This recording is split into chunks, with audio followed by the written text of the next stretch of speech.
अंत्योदय व प्राधान्य गटातील गोरगरिबांना व नागरिकांना अल्पदराने अन्नधान्याचे वितरण केले जाते। बोटा गावच्या स्वस्त धान्य दुकानात मोठा गैरव्यवहार आणि धान्याची नासाडी झाल्याचे पाहायला मिळाले। हजारो किलो धान्य साठा लंपास।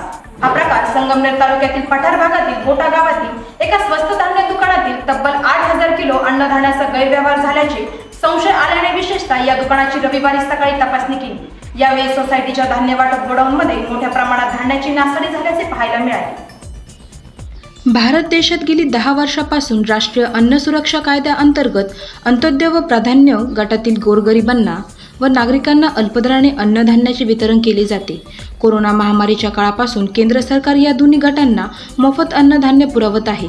हे अन्नधान्य गोरगरीब जनतेपर्यंत पोहोचावे व वितरण प्रणाली पारदर्शक पद्धतीने चालावी यासाठी स्वस्त धान्य दुकानात जुन्या शिल्लक नोंदवहीच्या जागी ई-पास मशीन देत बायोमेट्रिक प्रणाली वापरली गेली आहे।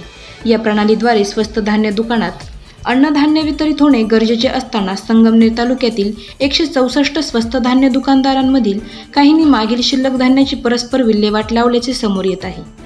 अशाच एक प्रकार संगमनेर तालुक्यातील पठार भागातील बोटा गावातील एक स्वस्त धान्य दुकानातील तब्बल 8000 किलो अन्नधान्याचा गैरव्यवहार झाल्याचे संशय आल्याने विशेषतः या दुकानाचे पुरवठा अधिकारी गणेश भालेराव यांनी रविवारी सकाळी 12 जून रोजी सकाळी तपासणी केली आहे। यावेळी सोसायटीच्या धान्य वाटप गोडाऊनमध्ये मोठ्या प्रमाणात धान्याची नासाडी झाल्याचे पाहायला मिळाले। उंदीर घुशीने फोडलेले गहू, तांदळाचे कट्टे तर गोडाऊनभर विखुरलेले धान्य व केरकचरा यांनी रिकाम्या गोळ्यांचा खच सगळीकडे पाहायला मिळालाय। संबंधित व्यक्तींना आपले म्हणणे लेखी स्वरूपात देण्यास सांगितले। बोटा गावातील विविध कार्यकारी सेवा सोसायटीचे चेअरमन सुखदेव शेळके, सचिव भाऊसाहेब आहेर यांच्याकडे गावातील नागरिकांनी तक्रार केली होती की सेल्समन 4 ते 5 किलो धान्य कमी देत आहे।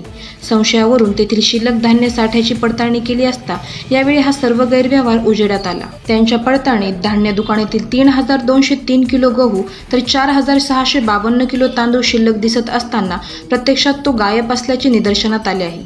याबाबत संबंधित दुकानातील मदतनीस यांच्याकडे विचारणा केली असता त्यांनी सदरील मालाची पूर्तता करून देण्याचे आश्वासन त्यांनी दिले, परंतु प्रत्यक्षात जवळपास 7855 किलो धान्य कुठे गायब झाले याचा तपास लागला नाही। केवळ संशयाने तपासणी झाली। यानंतर पुरवठा अधिकारी यांनी तपासणी केली असता सेक्रेटरी व चेअरमन यांना आढळलेली तफावत खरी असल्याचे सोसायटीच्या संचालक यांच्यासमोर सांगितले आहे। तसा अहवाल देखणी तयार केला आहे। केवळ संशयाने सदर तपासणी झाली व हा गैरप्रकार उघड झाला। असे प्रकार फक्त याच गावात नसून तालुक्यातील बहुतांश गावामध्ये असे प्रकार घडत आहे। काही गावातील सेल्समन मनमानी कारभार करत आहे, शासकीय धान्याचा उपहार करत आहे, नागरिकांना वरूनच धान्य कमी आले असल्याचे कारण देत भोळ्या भाबड्या गोरगरिबा जनतेचा अज्ञानाचा गैरफायदा घेऊन लुटण्याचे काम केले आहे। अनेक वर्षापासून सुरू आहे हे काम। यात पुरवठा अधिकारी व संबंधित अधिकारी यांनी संपूर्ण तालुक्यातील स्वस्त धान्य दुकानाची सखोल चौकशी करावी। असे अनेक प्रकार उघड होण्याची दाट शक्यता नागरिक व्यक्त करत आहे। शासन गोरगरीब जनतेसाठी अन्नधान्याचा पुरवठा करत आहे।